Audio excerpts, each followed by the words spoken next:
te ki patu te makere no i te ngutu.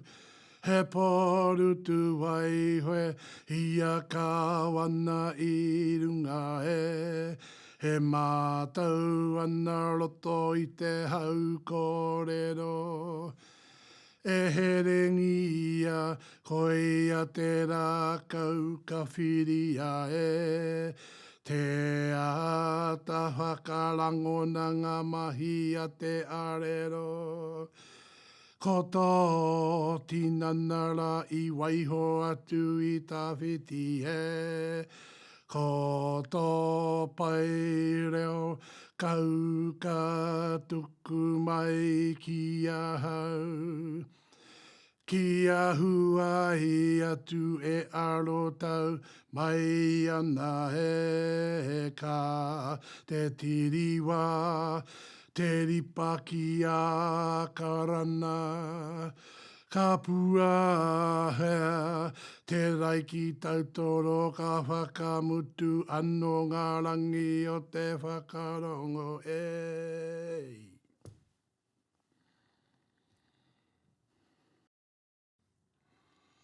Tēnā tātou. Hei te tuatahi, mai tautoko pautu kaha i au. Hei ki te mihi ki tā tātou matua ni te rangi. Mga mana ki tange uwhi mai ki rungi a tātou. E noho manene nei runga i te mato te whenua. Mai te hiko tika, tai noa ki raki ura, a mihi akera. Tēnei waiata he waiata whakatoi. He waiata nā o te rātu rautau. He waiata nā Hone Heke i tito. Ko tā tātou tupuna Hone Heke, no Ngāti Whakaheke, no Ngai Tawake, te matarahurahu, no te mahurehure, no te uriohua. Wena o ngā hapu e pātura i tēnei rangatira a Hone Heke. Mohi o tātou i haere Hone Heke ki te waimate, te whakaako te reo Pākehā, he te tino koi o tau a tupunara, e horohoro ana e ia ki te mau, ki te reo ingarani, ko timata e ia hei wero ki te Pākehā. Ki haida te Pākehā hei pai ki tēnā krokera. Ia Hone Heke, no te mea, o ngā mahi kinoa te Pākehā ki a tātou tiwi Māori, ka huria Hone Heke ki te paipera tapu, ka mea atua Hone Heke ki a rātou, a nei tā koutou puka e mea nei, kau ara koutou e mahi tēnei momo mahi. Ko nai ngā koropupu ana, te riritanga, te werawera ki roto i te tauiwi, kia whakatahangia i tēnei tangata o ngā puhi a Hone Heke. Ngā rā, muri mai tēnā, ka timata mai te pakanga, te whawhai, te peitanga o Hone Heke. Nā no reida, i roto i te tau, 1800, whātakau mā rima, timata mai te pakanga tuatahi i roto tēnei enei whenua o Aotearoa, te pakanga kei Taiamai, kei Ohaiwai. Ko nai i tā tātou tupuna a heke ka tae ia ki te kalo i ngā mata i pangātura a tauiwi ki runga i tō rātou nipa. Ko te tohunga atua wera no Ngāti Kaharau nāna nei i tohi ki runga i a heke ki a kalo e ia ki ngā mata o ngā pū o te Pākehā. Ka taiki tētahi wā. Ka kitei a heke te tahi Pākehā e hinga ana. Ka kitei te pū o te Pākehā, ka aru ana kanohi ki te pū.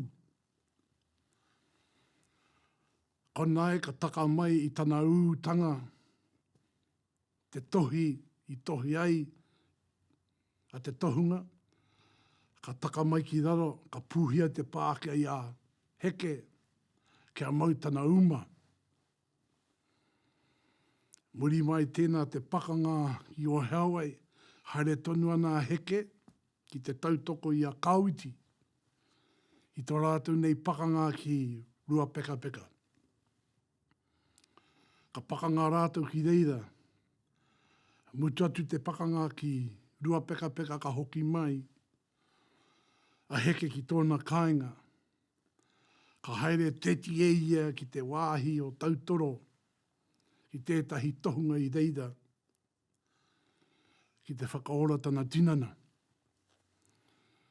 I te roanga o heke i hokinga mai ki te whakatika tika i tōna whara, ka haere pirau haere ana i tōna uma. Ki hairoa, ka mate te tūpuna ki Tautoro. A mātou tūpuna, ka tanu atu a heke ki Tautoro, ki te wāhi tapu o te māta. Te pautanga o te kaumārua mārama, ka hiki nātu, te tūpāpaku o heke, ka whakahoki atu rā ki pauerua. Reira ki roto i te ana, ka kuhu atu rā i ana koiwi ki roto i te ana i reira, ka moe ki reira. Anei te tahi korero. I te kaha tutu a tau iwi ki ena momo mahi ki ngā ana, nā tātou tewi Māori, ngā whanaunga, i hiri tianga, ngia, i taua ana.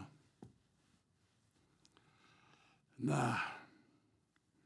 koia tēnā ka tae e ahau ki te waiata i ainina, ka mate a heke. Iari muati tana matenga. Ka mahi ea heke, ngā mahi papai, mo tana iwi, mō te Māori katoa. A tae e ahau, i ainina ki te waiata, a te Kaore Te Ki Patu. Ka roa, ka tuhi ake. I roto i te tau, tahi mano, waru rau, 54, ka tuhi ake he reta a heke ki te kāwanatanga. I tōna reta, e hihia e heke kia uru atu ki roto i tētahi kaipuke. Kia haere e ia me tētahi ana whanaunga ki te kitei a krei, a te Kawana krei kei Akarana. Ko te Kawana krei ka whakakorengia i tērā tono a heke, kāriri. Kāriri a heke.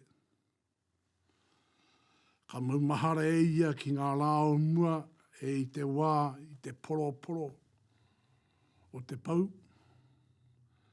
E nā ngā momo, te tahi o ana mahi i taua i ngā rāo mua, kia whakahoki atu te tahi kōtiro ki Tautoro.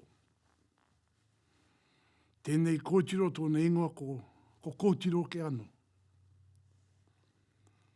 E te tahi wahine ona, kia mahi ai ngā mahi i roto tana kāinga.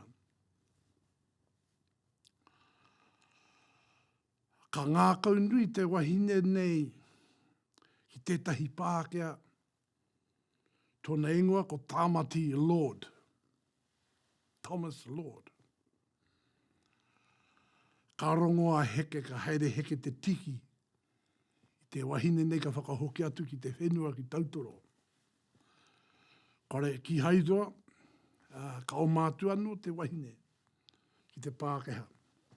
Ka haere heke, ka muru te toa te Pākehā. Ka mutu tēnei Pākehā, he tangata patu kararehe. Ka muru a heke ki tōna toa, me te whakahokia mai te kōtiro anu. Ka tahi te kōtiro, ka o mātu anu, te toru taima. Ka haere heke, e ki te murua, hara te muru, ko te murua, te toa a Tāmati Lord. Ka whakahokia mai a heke i te wahine ki Tautoro. ki haidua ka timata mai he kōti. Pākehā, nā te mahi a heke i te murua, te toa o tāmati Lord. Te mutunga i ho taua kōti, nā te Pākehā mea nei, mo taua mahira, kia tangohia te whenua ki Tautoro, kei reira tonu ana e nei momo tangata mo ngā Lords ki reira. Nā no reira, i era o ngā mahi i whakarohia i te Kawana, mō heke ka whakakorengia tana haerenga ki Akarana. Te kaumā rua o ngā whārangi o taua reta i tonu atu a heke a ki te Kawana. Kei a mātou ngā kape o taua retara. Ingali ko te kape mutunga, kei reira ngā korero. Kaore te ki patu i makere noi te ngutu. E korero ana ki te whawhai. E korero ana ki te whawhai. He porutu waihoe i a Kawana. E korero ana ki te kaihoe. O te Kawana o Kawana krei. Matau ana roto i te hau korero. I roto i te hau angi e haere ana ngā korero a tauiwi putanua.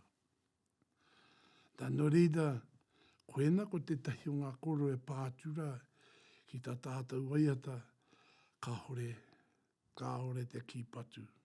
Nā reire tātou mā.